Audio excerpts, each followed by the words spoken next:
Dear people, we continue to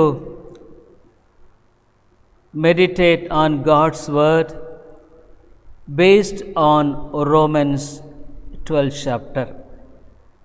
ரோமருக்கு எழுதின நிருபம் 12வது அதிகாரத்தின் அடிப்படையில் நாம் ஆண்டவருடைய வார்த்தையை தொடர்ந்து சிந்தித்து வருகிறோம். Truly speaking, this 12th verse is a classic. சொல்லப்போனால் இந்த 12வது அதிகாரம் 12th chapter மிக முக்கியமான ஒரு பகுதியாக இருக்கிறது. All these 11 chapters are being explained what the true gospel is. இந்த 11வது அதிகாரம் வரைக்கும் மட்டுமாக உண்மையான சுவிசேஷம் என்றால் என்ன என்பதை தெளிவுபடுத்தியிருக்கிறதை பார்க்கிறோம். And 12th chapter he applies the truth. இந்த 12வது அதிகாரத்தில் இந்த சத்தியத்தை நடைமுறைப்படுத்தும்படியாக எழுதுகிறார். Dear people, knowing the truth is one thing. சத்தியத்தை அறிந்திருப்பது ஒரு காரியம். But being practical according to that truth is a different thing. அந்த சத்தியத்தின்படியாக நடைமுறை நம்முடைய வாழ்க்கையில் படுத்துவது இன்னொரு காரியம். It is a pity that many people know the truth, but they lack in applying the truth in their lives. ஒரு வருத்தமான காரியம் என்னவென்றால், அநேக மக்கள் சத்தியத்தை அறிந்திருக்கிறார்கள், ஆனால் அந்த சத்தியத்தை அவருடைய வாழ்க்கையில் நடைமுறைப்படுத்துவது இல்லை. That's why St. Paul says here, therefore. ஆகவேதான் பவுல் விதமாக ஆகையால் என்று இங்கு ஆரம்பிக்கிறதை பார்க்கிறோம். இந்த இடத்துல I beseech thee, நான் உங்களை வேண்டிக் கொள்ளுகிறேன். Dear people, why should St. Paul with such a request, a humble request, he should ask us to think of this truth? இந்த சத்தியத்தை நாம் யோசிக்கும்படியாக பவுல் ஏன் இந்த இடத்துல இவ்விதமாக வேண்டிக் கொள்கிறேன் என்று சொல்ல வேண்டும்? Dear people, this is very, very important to be applied in our lives. நம்முடைய வாழ்க்கையில் இதை நடைமுறைப்படுத்துவது மிக மிக முக்கியமான ஒரு காரியம். That's why St. Paul emphasized with such a request. ஆகவே தான் பவுல் இவ்விதமான ஒரு தாழ்மையான பணிவோடு கூட இதை வேண்டிக் கொள்ளுகிறதை பார்க்கிறோம். Dear people, I have been explaining these verses for the past 2-3 weeks. இந்த 2-3 வாரங்களாக இந்த வசனங்களை நான் உங்கள் மத்தியிலே தொடர்ந்து பேசி வருகிறேன். Again and again I come to back, sometimes 3-1, 1-3, 1-2 like this. 1வது வசனத்திலிருந்து 3வது வசனம், 3வது வசனத்து 1வது வசனம் அல்லது 2வது வசனம், இப்படி நான் போகிறேன். Because it is all interlinked. இது ஒன்றுக்கொன்று இணைந்ததாக இருக்கிறதை பார்க்கிறோம். So he beseeches, ஆகவே வேண்டிக் கொள்கிறார், that we must offer, நம்மை அவ்விதமாக ஆண்டவருக்கு ஒப்பு கொடுக்க வேண்டும். Surrender is one of the main important thing in the Christian life. ஒப்பு கொடுத்தல் என்பது கிறிஸ்தவ வாழ்க்கையில் மிக மிக முக்கியமான ஒரு காரியம். You must know and understand that we have a rebellious nature in us. நமக்குள்ளாக ஒரு கலகம் பண்ணுகிற, முரட்டாட்டம் பண்ணுகிற குணமானது இருக்கிறது. How long will this continue? எவ்வளவு காலம் இது தொடர்ந்து இருக்கும்? Until our death, மரணம் மட்டுமாக. We have to fight against our fallen corrupt nature. நம்முடைய விழுந்து போன இந்த பொல்லாத சுபாவத்தோடு கூட நம்முடைய மரணம் மட்டுமாக நாம் போராட வேண்டியதாக இருக்கிறது. So the first verse here, St. Paul speaks in such a way that we should surrender our lives to God. நம்முடைய வாழ்க்கை தேவனுக்கு ஒப்பு கொடுக்க வேண்டும் என்பதை அவர் இந்த இடத்துல சொல்லுகிறதை பார்க்கிறோம். Unless there is surrender, God won't deal with us. நாம் முழுமையாக நம்மை ஒப்பு கொடுக்கவில்லை என்றால் தேவன் நம்மோடு கூட இடைப்பட மாட்டார். Man is not created as a machine that God should manipulate man. மனிதன் என்பவன் ஒரு மெஷினை போல இயக்கும்படியாக உருவாக்கப்பட்டவன் அல்ல. You should come forward. You should be willing to surrender. நீ முன்பாக வந்து உன்னை நீ தாழ்த்துவதில், ஒப்பு கொடுப்பதில் நீ உன்னைத்தானே முற்றுமாக இந்த இடத்தில் கொண்டு வருவது அவசியம். That's why St. Paul says, I beseech you therefore, brethren, by the mercies of God. Dear people, God is a merciful God. He is such a gracious God. How quickly we change. நம்ம எவ்வளோ சீக்கிரம் மாறி விடுகிறோம். How quickly our nature changes. எவ்வளோ சீக்கிரத்தில் நம்முடைய சுபாவம் மாறி விடுகிறது. How quickly we backslide. எவ்வளோ சீக்கிரம் நாம் பின்வாங்குகிறவர்களாய் காணப்படுகிறோம். How quickly we lose the spirit of prayer. ஜெப ஆவியை எவ்வளோ சீக்கிரமாக நாம் இழந்து விடுகிறோம். How quickly we lose the interest for God's word. அவனுடைய வார்த்தையின் பேரில் இருக்கிற தாகத்தை எவ்வளோ சீக்கிரமாக இழந்து விடுகிறோம். This is true of us. இதுதான் நம்முடைய உண்மையான நிலை. But God is patient with us. தேவன் பொறுமையுள்ளவராக இருக்கிறார். He patiently deals with us. பொறுமையாக நம்மோடு கூட இடைப்படுகிறார். So the best thing that we could do is to surrender to God. அவை நம்ம செய்யக்கூடிய மிகச்சிறந்த காரியம் ஆண்டவருக்கு நம்மை ஒப்புவிப்பது. This is God's first expectation of a believer. ஒரு விசுவாசியின் வாழ்க்கையில் தேவன் முதலாவது எதிர்பார்க்கிறது அதுதான். Of course, many times we understand that we have our own plans, ambitions. நம்முடைய வாழ்க்கையில் நமக்கென்று நம்முடைய திட்டங்கள், விருப்பங்களை நாம் கொண்டிருக்கிறோம். I don't mean that it is wrong. அது தவறுன்னு நான் சொல்லலை. But it should be committed to God. It should be surrendered to God. அது தேவனுக்கு ஒப்பு கொடுக்கப்பட வேண்டும். தேவனுக்கு அது முற்றுமாக அங்கு இணங்கி கொடுக்கப்பட வேண்டும். You see, the dramatic change in St. Paul's life was, even at the very beginning, was surrender. பவுலுடைய வாழ்க்கையில் ஆரம்பத்திலேயே கண்ட ஒரு காரியம் என்னவென்றால் ஒப்பு கொடுத்தல். Always surrender involves obedience. ஒப்பு கொடுத்தல் என்பது சொல்லும் பொழுது அது கீழ்ப்படிதல் இருக்கிறது. Turn to me, turn with me, Acts of the Apostles, 9th chapter. Many times we have seen that. அப்போஸ்தலர் நடபடிகள் 9வது அதிகாரத்துக்கு திருப்பிக் கொள்ளுவோம். அநேக முறை அதை நாம் பார்த்திருக்கிறோம். Acts of the Apostles, 9th chapter. Here the Lord met Saul when he was on the way to Damascus. தமஸ்குவை நோக்கி பிரயாணம் செய்த பொழுது ஆண்டவர் பவுலை சந்திக்கிறார். It was a dramatic event. மிக ஒரு ஆச்சரியமான நிகழ்வாக இருக்கிறது.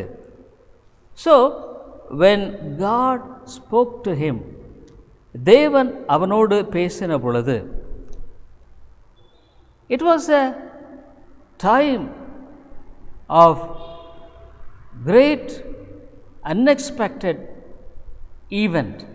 ஒரு எதிர்பாராத நிகழ்வின் நேரமாக அது இருந்தது. So when God spoke to him, he see that he was surrendering to God. தேவன் அவனோடு பேசின பொழுது அவன் தன்னை இணங்கி கொடுக்கிறதை நாம் பார்க்கிறோம். You see, God was speaking to him. தேவன் அவனோடு கூட பேசுகிறார். Acts of the Apostles 9th chapter, அப்போஸ்தலர் 9வது அதிகாரத்தில் 4th verse, or else I read from 3rd, 3வது வசனத்திலிருந்து வாசிக்கிறேன். And as he journeyed, he came near Damascus, and suddenly there shined round about him a light from heaven. அவன் பிரயாணமாய் போய் தமஸ்குவுக்கு சமீபித்த போது சடுதியிலே வானத்திலிருந்து ஒரு ஒளி அவனை சுற்றி பிரகாசித்தது. 4th verse, and he fell to the earth and heard a voice saying unto him, Saul, Saul, why persecutest thou me? அப்பொழுது அவன் தரையிலே விழுந்தான். அப்பொழுது சவுலே, சவுலே, நீ என்னை ஏன் துன்பப்படுத்துகிறாய் என்று தன்னுடனே சொல்லுகிற ஒரு சத்தத்தை கேட்டான். 5th verse, 5வது வசனம், and he said, who art thou, Lord? And the Lord said, I am Jesus, whom thou persecutest. It is hard for thee to kick against the pricks. Here he says, Lord, who are you? It is true, many people were there surrounding him. பவுலை சுற்றி அநேக மக்கள் சுற்றியும் இருக்கிறார்கள்.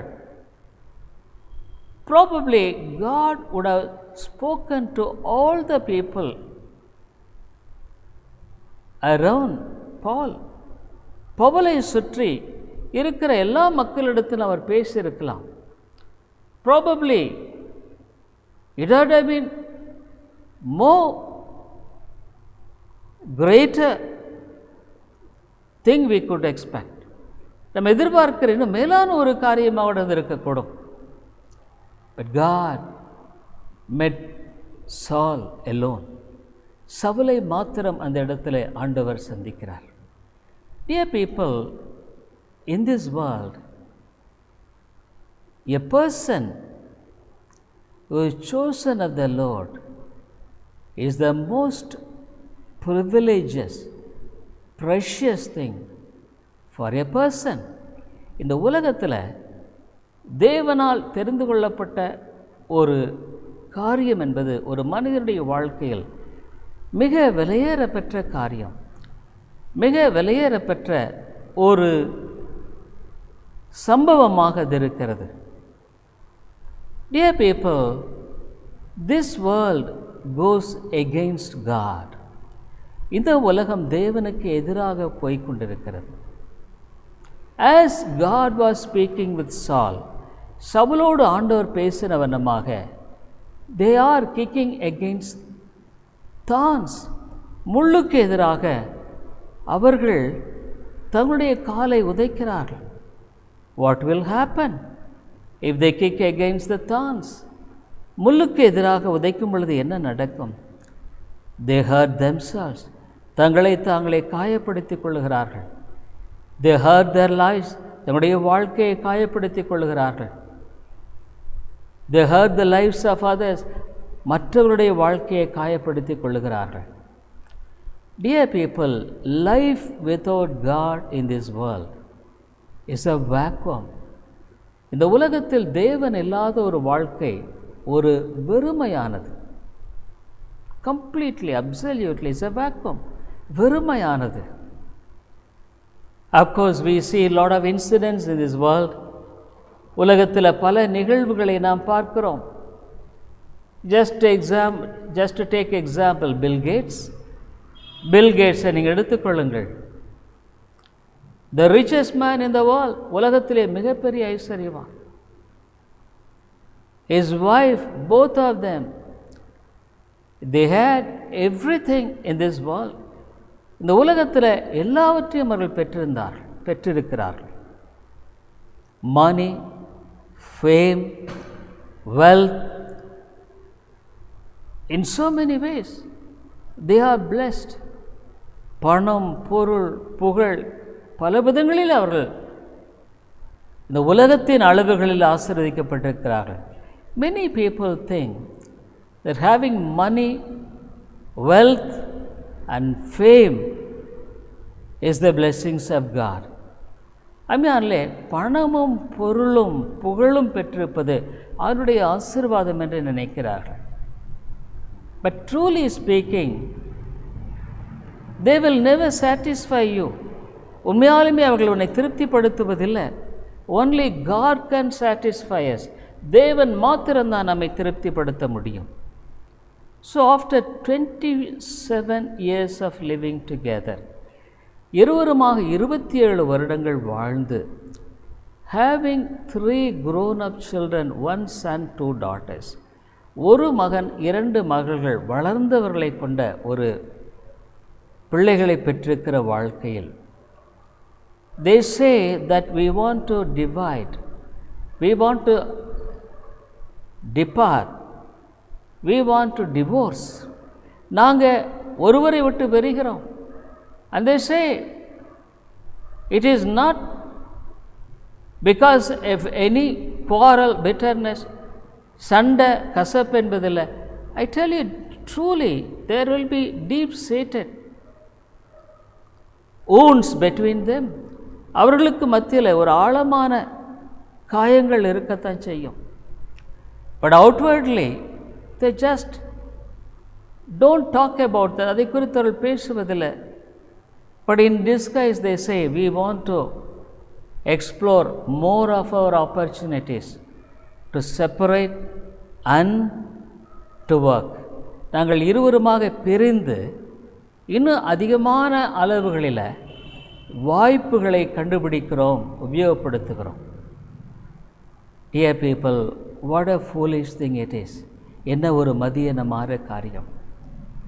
Is there anything greater than building up the families? குடும்பங்களை கட்டுவதை விட வேற பெரிதான காரியம் ஏதாகிலும் உண்டா? The Lord built first the family. ஆண்டவர் முதலாவது குடும்பத்தை தான் கட்டுறதை பார்க்கிறோம். So the devil always tries to divide the families. ஆகவே பிசாசு குடும்பங்களை தான் பிரிக்க பார்க்கிறான். There is no oneness between husband and wife. கணவன் மனைவி மத்தியிலே ஒரு மனப்பாடு இல்லை. So many things which are dividing them. அநேக காரியங்கள் அவர்களை பிரிக்கிறது. But only God can unite them. தேவன் மாத்திரம் அவர்களை இணைக்க முடியும். So what this shows, என்ன இது காண்பிக்கிறது? The emptiness of all the wealth and fame in one's life. ஒரு மனிதனுடைய வாழ்க்கையில் அவன் பெற்றிருக்கிற பணம் புகழனுடைய வெறுமையை காட்டுகிறது. Dear people, what about their soul? அவருடைய ஆத்துமாவை குறித்த காரியம் என்ன? I believe the Bible. வேதத்தை நான் விசுவாசிக்கிறேன். I believe it 100%. 100% நான் விசுவாசிக்கிறேன். The Bible says there is a life after death. மரணத்துக்கு பின்பாக ஒரு வாழ்க்கை இருக்கிறது என்பதை குறித்து வேதம் தெளிவாக சொல்லுகிறது. No doubt about it. அதில் சந்தேகமே இல்லை. Yes, I was a young man. And now, how quickly my days have gone. Almost. I am 68 now. நான் ஒரு வாலிபனாக இருந்தேன். ஆனால் என்னுடைய நாட்கள் எவ்வளவு சீக்கிரம் கழிந்து விட்டது என்று நான் எண்ணி பார்க்கிறேன். இப்பொழுது எனக்கு வயது 68 ஆகிவிட்டது. Oh, it's all disappeared. My days disappeared so quickly. என்னுடைய நாட்கள் வெகு சீக்கிரத்தில் கழிந்து விட்டது. When I think how I was as a young man studying, ஒரு வாலிபனாக படித்து கொண்டிருந்த நாட்களை குறித்து நான் சிந்திக்கிறேன். So how quickly the days are passing. எவ்வளோ சீக்கிரம் நாட்கள் கடந்து போகிறது. I don't know how long will I continue to live. எவ்வளவு காலம் என்னுடைய வாழ்க்கையில் நான் தொடர்ந்து ஜீவிப்பேன் என்று எனக்கு தெரியாது. But one thing I know, ஒரு காரியம் அறிந்திருக்கிறேன். I have a life after death. நான் மரித்த பின்பாக ஒரு வாழ்க்கை எனக்கு உண்டு. I will be with my God. தேவனோடு நான் இருப்பேன். I will be praising God, enjoying Him. அவரை துதிப்பதும் அவரை அனுபவிப்பதுமாக, enjoying the fellowship of the children of God, தேவனுடைய பிள்ளைகளுடைய ஐக்கியம். There won't be any sin in heaven. பரலோகத்தில் பாவங்கிறது இருக்காது. No jealousy, பொறாமை இருக்காது. No bitterness, கசப்பு இருக்காது. No anger, கோபம் இருக்காது. Only love will be there. அன்பு தான் இருக்கும். Everlasting love will be there. அங்கே நித்திய அன்பு இருக்கும். One man of God, Jonathan says, ஒரு தேவ மனிதன் யோனத்தான் சொல்லுகிறார், in heaven it will be full of love. பரலோகம் என்பது முழுக்க அன்பினால் இருக்கும். Dear people, we know the Bible, so many wonderful qualities that we see. இந்த வேதத்தில் எவ்வளவு அழகான குணங்களை பார்க்கிறோம். When the Holy Spirit comes in us, பரிசுத்த ஆவி நமக்குள்ளாக வரும் பொழுது, this love is poured in our hearts. இந்த அன்பு நம்முடைய இருதயங்களில் ஊற்றப்படுகிறது. We are strangers to these things. இவைகளுக்கு நாம் அந்நியருங்க. But what a quality of love it is. என்ன ஒரு அன்பு தன்மையை பார்க்கிறோம். Turn to me with Corinthians, 1 Corinthians 13 chapter. 1 கொரிந்தியர் 13வது அதிகாரத்தின் பக்கமாக திருப்பிக் கொள்ளுங்கள். 1 Corinthians 13 chapter. 1 கொரிந்தியர் 13வது அதிகாரம். The supremacy of God's love is being spoken here. அன்பினுடைய உன்னத அளவை குறித்து பேசுகிறதை பார்க்கிறோம். Dear people, truly speaking, when the Spirit of God comes, He only could give such a divine quality of nature in us. பரிசுத்த ஆவி வரும் பொழுது மாத்திரம்தான் இவ்விதமான தெய்வீகமான குணங்களை நமக்குள் கிடைக்கும். We are always fighting. எப்போ பார்த்தாலும் சண்டை, jealousy, பொறாமை, anger, கோபம், how many things. It really takes away our peace. நம்முடைய சமாதானத்தை எடுத்து போடுகிறதாக இருக்கிறது. But what a wonderful things in Paul says here. என்ன அருமையான ஒரு காரியமாக பவுல் இந்த இடத்துல சொல்லுகிறதை நாம் வாசிக்கிறோம். He says how big the love. When there is love, because we don't have time, we could not see all these verses. நேரம் இல்லாததுனால இவைகளெல்லாம் பார்க்க முடிகிறதில்ல. But what the Bible says about love, அன்பை குறித்து வேதம் என்ன சொல்லுகிறது? 4th verse. Love suffereth long, is kind, love envieth not. அன்பு நீடிய சார்ந்த, அன்பில்லாதனால தான் நம்ம கோபப்படுறோம், எரிச்சல் அடைகிறோம். இஸ் கைண்ட், இரக்கம் உள்ளது. நம்ம எங்கிட்ட இரக்கமே இல்லை. envieth not, பொறாமை இல்லை. லவ் வாண்டeth not itself, தன்னை புகழாது. நம்ம எவ்வளோ நம்ம புகழ பார்க்குறோம், மற்றவர்கள் நம்மை புகழ வேண்டும் என்று எண்ணுகிறோம். இஸ் நாட் பஃப்ட் அப், ஆகு அவ்விதமாக அது இருமாப்பாயிராது. இன்றைக்கி எத்தனை பேரை பார்க்க இருமாப்பு, ஒரு விதமான இருமாப்பை உள்ளத்தில் பார்க்குறோம் இல்லைங்களா?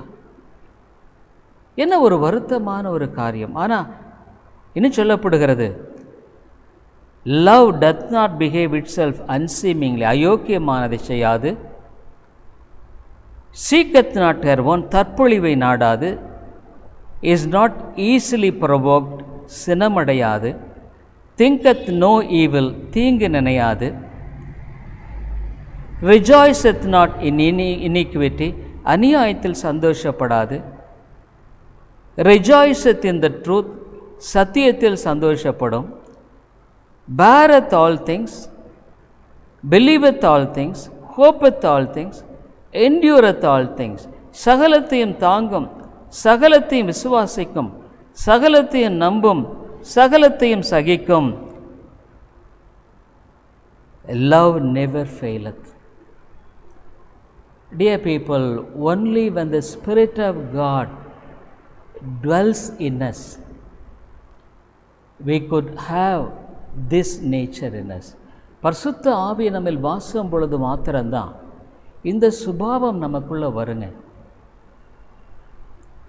The same way in Galatians, அதே விதத்தில் கலாத்தியருக்கு நிருபத்தில் நம்ம பார்க்குறோம், when the Spirit of God is in us, பரிசுத்த ஆவி நமக்குள் வாசம் பண்ணும் பொழுது, the fruits of the Spirit, ஆவியின் கனிகளை நம்ம காணுவோம் என்று வேதம் சொல்லுகிறது. Galatians 5th chapter, கலாத்தியர் 5வது அதிகாரத்தில் இங்கே நாம் பார்க்கிறோம் 19 மாம்சத்தின் கிரியைகள் வெளியரங்கமாக இருக்கின்றன. அவை யாவன? You see, what a sad thing. We have the works of the flesh, which are விபச்சாரம், வேசித்தனம், அசுத்தம், காம விகாரம், விக்கிரகாராதனை, பில்லிசூனியம், பகை, விரோதம், வைராக்கியம், கோபம், சண்டை, பிரிவினை, மார்க்கபேதம், பொறாமை. பாருங்க, here the Bible says, now the works of the flesh are manifest, which are these: adultery, fornication, uncleanness, lasciviousness, idolatry, witchcraft, hatred, variance, emulations, wrath, strife, seditions, heresies and envies. இது என்ன சொல்லுது? இது இருக்கிறவங்க, இப்படிப்பட்டவைகளை செய்கிறவர்கள் தேவனுடைய ராஜ்யத்தை சுதந்தரிப்பதில்லை என்று முன்னே நான் சொன்னது போல இப்பொழுது உங்களுக்கு சொல்லுகிறேன். The Bible says, as I have also told you in the time past, that they which do these things shall not inherit the kingdom of God. an ஆவியின் கனி என்னவா இருக்கும்? 22nd verse, but the fruit of the Spirit is love, joy, peace, long suffering, gentleness, goodness, faith, meekness, temperance. Against such there is no law. ஆவியின் கனியோ அன்பு, சந்தோஷம், சமாதானம், நீடிய பொறுமை, தயவு, நற்குணம், விசுவாசம், சாந்தம், இச்சையடக்கம். Dear people, we are strangers to this type of natures. இவ்விதமான குணங்களுக்கு நாம் அந்நியர்கள். ஆனால் ரொம்ப அழகாக வேதம் சொல்லுகிறது. 24th verse, 24வது வசனத்தில் இங்கே விதமாய் சொல்லப்படுவதை பார்க்கிறோம். and they that are Christ, என்ன சொல்லுது? கிறிஸ்துவின் உடையவர்கள், கிறிஸ்துவின் பிள்ளைகள் தங்கள் மாம்சத்தையும் அதன் ஆசை இச்சைகளையும் சிலுவையில் அறைந்திருக்கிறார்கள், அறைந்து கொண்டே இருக்கிறார்கள். They crucify this all evil things. They crush it, நசுக்குகிறார்கள். Dear people, when I came across in Luke's Gospel, லூக்கா எழுதின சுவிசேஷத்தில், when the disciples asked Jesus, சீஷர்கள் இயேசுவை பார்த்து கேட்குறாங்க, Lord, will there be only few who will be saved or else who will go to heaven? ஆண்டவரே, பரலோகத்துக்கு செல்லுகிறவர்கள் மிக சில பேர் தானா? ரட்சிக்கப்படுகள் சில பேர் தானா? The Lord Jesus said, ஆண்டவராக இயேசு சொன்னார், His answer says yes. அவருடைய பதில் ஆம் என்று சொல்லுவண்ணமாக இருக்கிறது. He says, broad is the way, many people will travel in that. விசாலமான வழியில் நடக்கிறவர்கள் அநேகராக இருப்பார்கள். They don't control their own patience. passions, அவருடைய அந்த தன்மைகளை அடக்க மாட்டாங்க, சிலுவையில் அறைய மாட்டாங்க.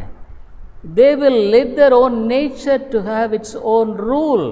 அவங்க சுபாவம் தாண்டவம் ஆடும்படியாக விட்டு விடுவார்கள். But The children of God, தேவனுடைய பிள்ளைகள், they will be afraid, பயப்படுவாங்க. They are not perfect people, அவங்க பரிபூர்ணமானவங்கன்னு சொல்லலை, but they will cry to God. தேவனிடத்தில், Lord, why should I be like this? நான் ஏன் இப்படி இருக்கணும்? Why should this carnal nature still taking hold of me? இந்த மாம்ச சிந்தை என் வாழ்க்கையில் இன்னும் ஏன் ஆண்டவரை ஆதிக்கம் செலுத்தணும்? Am I not your child? உம்முடைய பிள்ளை இல்லையா? Take away this evil nature, Lord. ஆண்டவரே, இந்த பொல்லாத சுபாவத்தை என்னிலிருந்து எடுத்து போடும். Give me your nature. உம்முடைய சுபாவத்தை தாரும். Give me love. அன்பை தாரும். Dear people, what is crucifying the flesh? மாம்சத்தை சிலுவையில் அறையிறது என்னன்னா, we really struggle against our own evil nature. நம்முடைய இந்த பொல்லாத சுபாவத்தோடு நம்ம போராட வேண்டியவர்களாக இருக்கிறோம். Many times we are ashamed to call as children of God. தேவனுடைய பிள்ளைகள் நம்ம அழைக்கிறதுக்கே வெட்கப்பட வேண்டியதாக இருக்கிறது. Because all these evil natures are in us.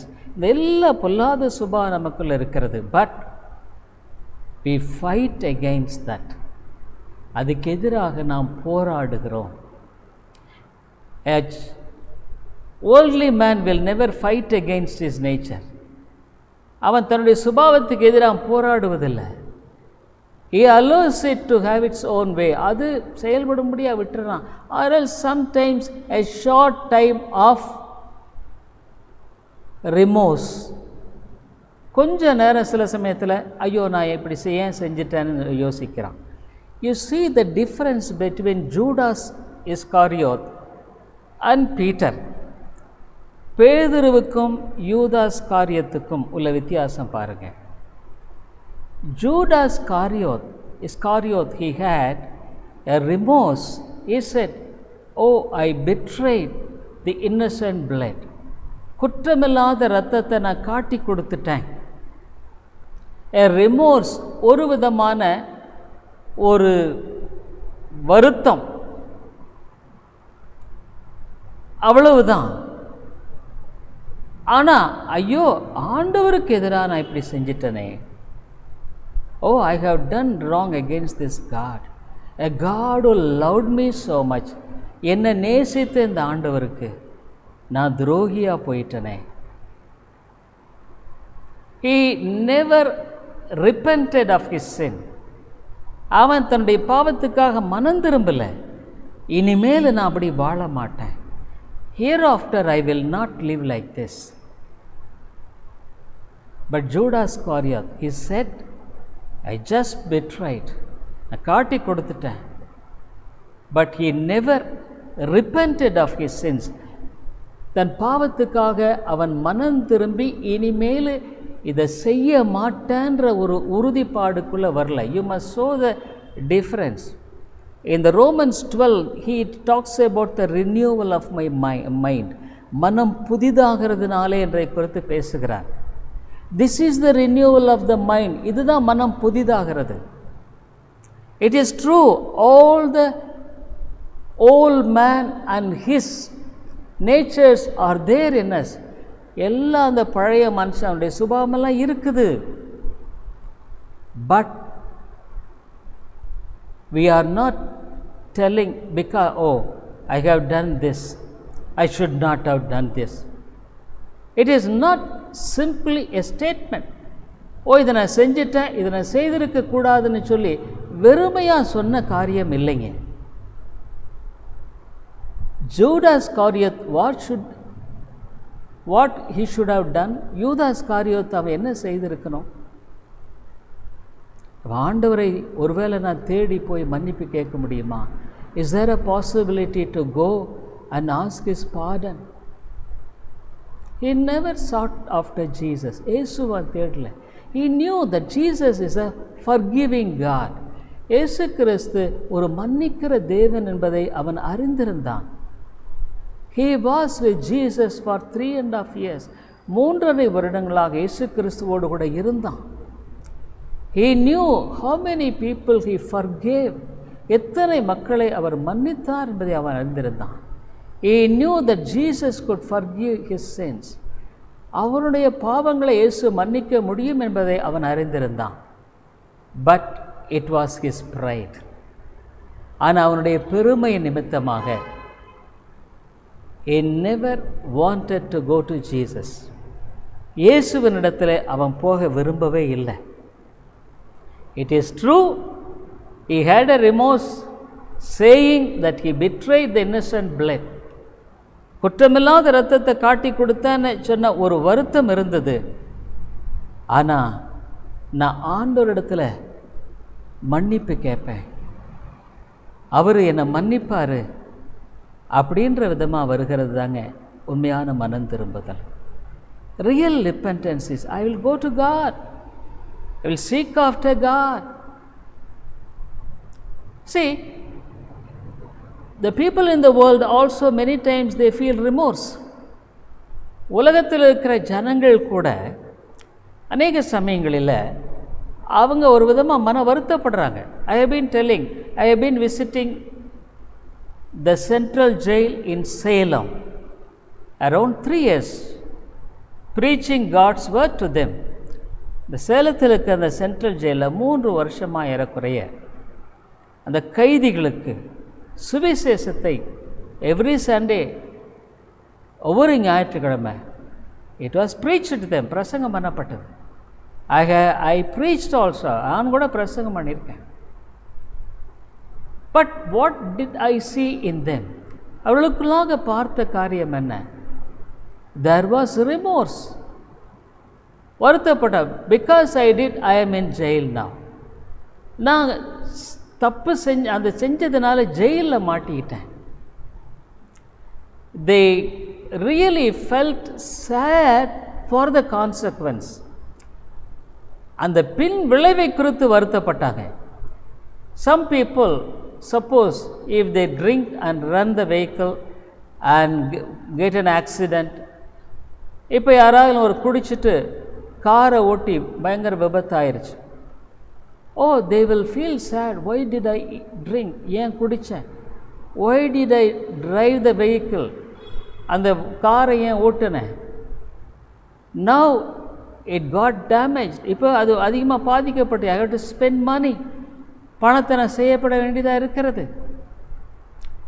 That is remorse. But Peter என்ன பண்ணான்? he wept. Not only that, he was with the disciples. சீஷர்களோட தான் அவன் இருந்தான். he identified himself with the disciples. சீஷர்களோடு தன்னை அவன் இனம் கண்டு கொண்டான். he was going to the tomb of Jesus, running. when he heard that Jesus was risen, இயேசு உயிர்த்தெழுந்தார்ன பொழுது அவன் கல்லறை நோக்கி ஓடுறான். this all indicates that he was willing to ask pardon from Jesus. இயேசுவினிடத்தில் மன்னிப்பு கேட்க அவன் ஆயத்தமாக இருந்தான். dear people, feeling sad, thinking of the consequence is not repentance. விளைவுகளை பற்றி யோசித்து ஐயோ இப்படி செஞ்சிட்டோன்றது மனம் திரும்புதல் இல்லை. David says, I sinned against God, I grieved God. நான் ஆண்டவரை துக்கப்படுத்திட்டனே. In Peter that was the thing, I grieved God, நான் தேவனை துக்கப்படுத்திட்டேன். Dear people, our sins grieves God, தேவனை துக்கப்படுத்துகிறது. All these things, the fruit of the flesh, the மாம்சத்தின் கனிகள், when it is being seen in our lives, நம்ம வாழ்க்கையில் பார்க்கும் பொழுது God is grieved, தேவன் துக்கப்படுறார். ஐயோ I have changed this child, இந்த குழந்தை இந்த பிள்ளையை மாற்றி இருக்கிறேன். why should they linger in this? ஏன் இப்படி இருக்கணும்? dear people, a true child of God probably suffers with these sins ஒரு உண்மையான தேவனுடைய பிள்ளை இவ்விதமான பாவங்களினால் பாதிக்கப்படுகிற காரியங்கள் இருக்கலாம். But he asks pardon from the Lord. தேவனிடத்தில் மன்னிப்பு கேட்கிறவனாக இருக்கிறான். He feels sad that I grieved God. தேவனை நான் துக்கப்படுத்தின்பை குறித்து அவன் வருத்தப்படுகிறவனாக இருக்கிறான். So the renewal of mind, St. Paul says, Romans 12th chapter, மனம் புதிதாகிறதுனால renewal of mind. You see, it makes a man more and more new. நாளுக்கு நாள் அவன் புதிதாக்கப்படுகிறான். Every day he is cleansing himself. தன்னைத்தானே சுத்திகரித்துக் கொள்ளுகிறான்.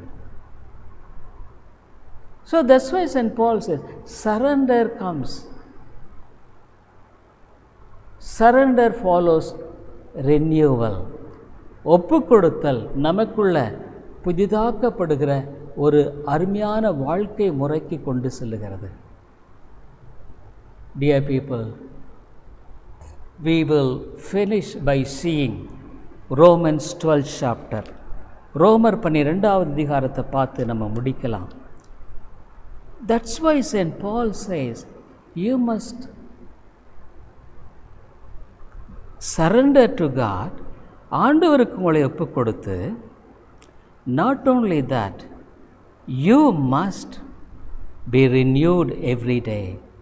ஒவ்வொரு நாளும் புதிதாக்கப்படுவது. Second verse, be ye not conformed to this world, but be transformed. பார்த்தீங்களா? மறுரூபமாக்கப்படுதல். by the renewing of your mind.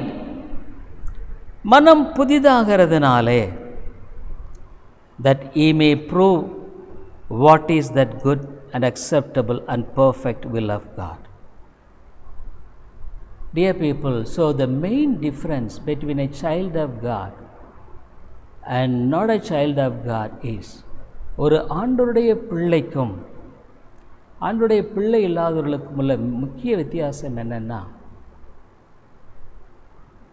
the child of God will have a broken heart. ஒரு ஆண்டவருடைய பிள்ளை உடைபட்ட இருதயத்தை கொண்டிருப்பார்கள். because of their sins, because of their evil nature which is still fighting with them.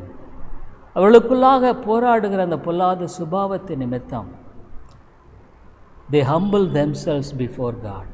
தேவனுக்கு முன்பாக தங்களை தாழ்த்துகிறார்கள். Peter humbled before God. பேதுரு தேவனுக்கு முன்பாக தாழ்த்தினான். You see how beautiful it is. When Jesus was coming out of the high priest house, அந்த பிரதான ஆசாரியனுடைய வீட்டிலிருந்து வெளியே வரும் பொழுது, Jesus was looking at Peter. இயேசு பேதுருவை நோக்கி பார்த்து கொண்டிருக்கிறார். He was denying the Lord. அவன் ஆண்டவரை மறுதலித்து கொண்டிருக்கிறான். Mere look broke him into pieces. அவரை பார்த்த உடனே அப்படியே நொறுங்கி போகிறான்.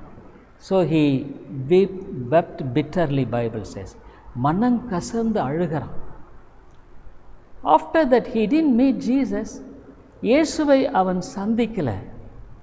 But what did Jesus say to his disciples? ஆனால் தன்னுடைய சீஷரிடத்தில் இயேசு என்ன சொன்னார்? All of you go to Galilee. I will be there. கலிலேயாவுக்கு போங்க, நாங்கள் அங்கே இருக்கிறேன். So tell Peter and all the disciples. பேதுருவினிடத்திலும் மற்ற சீஷரிடத்திலும் சொல்லுங்க. So you see the heart of compassion of God.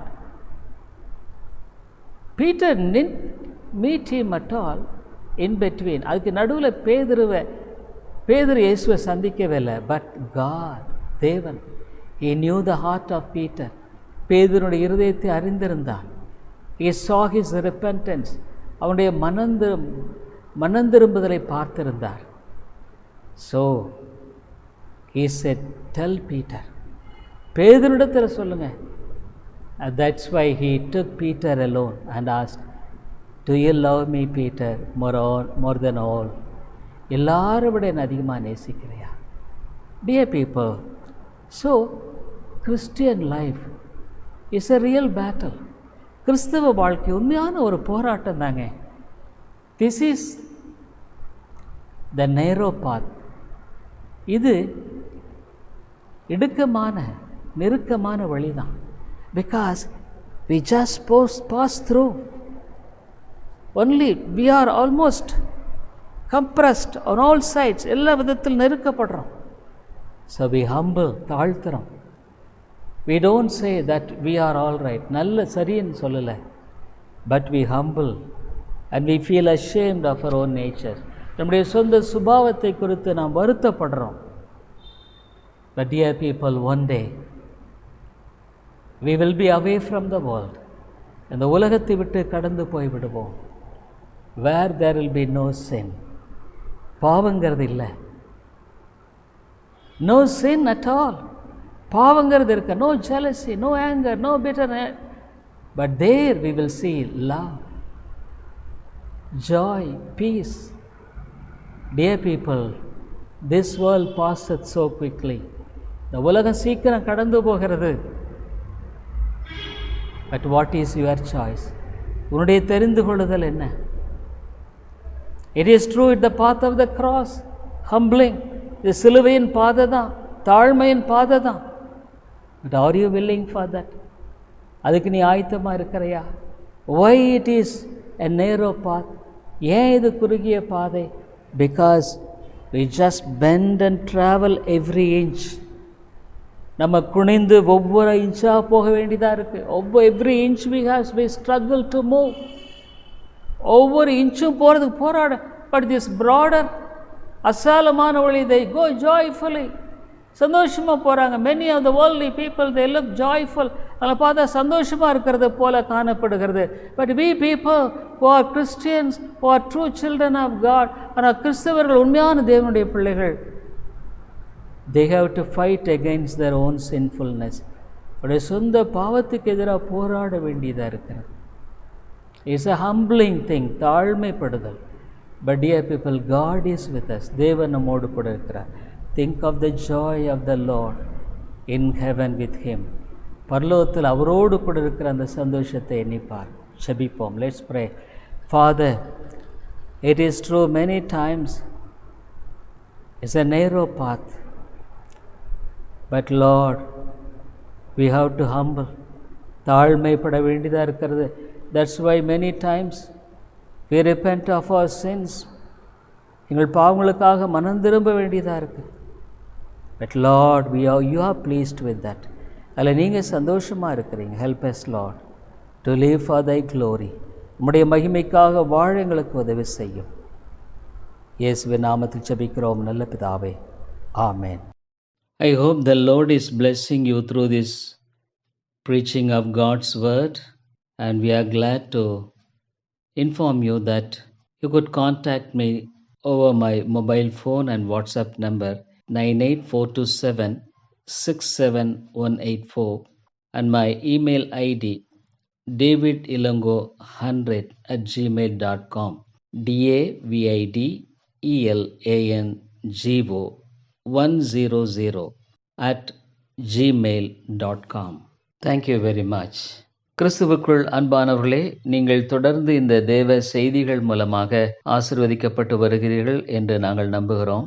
எங்களுடைய ஞாயிறு ஆராதனை காலை 10:30 மணிக்கு இந்திய நேரப்படி, மாலை 6:30, ஒவ்வொரு புதன்கிழமை மாலை 6:30 மணிக்கு வேத ஆராய்ச்சி கூட்டம் உண்டு. இந்த கூட்டங்களில் நீங்கள் ஆன்லைனில் கலந்து கொள்ள உங்களை அன்போடு கூட அழைக்கிறோம். மேலும் உங்களுடைய ஆவிக்குரிய பாரங்களை நீங்கள் தயவுசெய்து எங்களோடு கூட பகிர்ந்து கொள்ளலாம். இன்னுமாக உங்களுக்கு ஆவிக்குரிய ஆலோசனை அல்லது இந்த சத்தியத்தை குறித்த தெளிவோ அல்லது விளக்கமோ தேவையானாலும் கூட என்னோடு கூட நீங்கள் தொடர்பு கொள்ளலாம். என்னுடைய வாட்ஸ்அப் எண், இன்னுமாக மொபைல் எண் 9842767184 9842767184.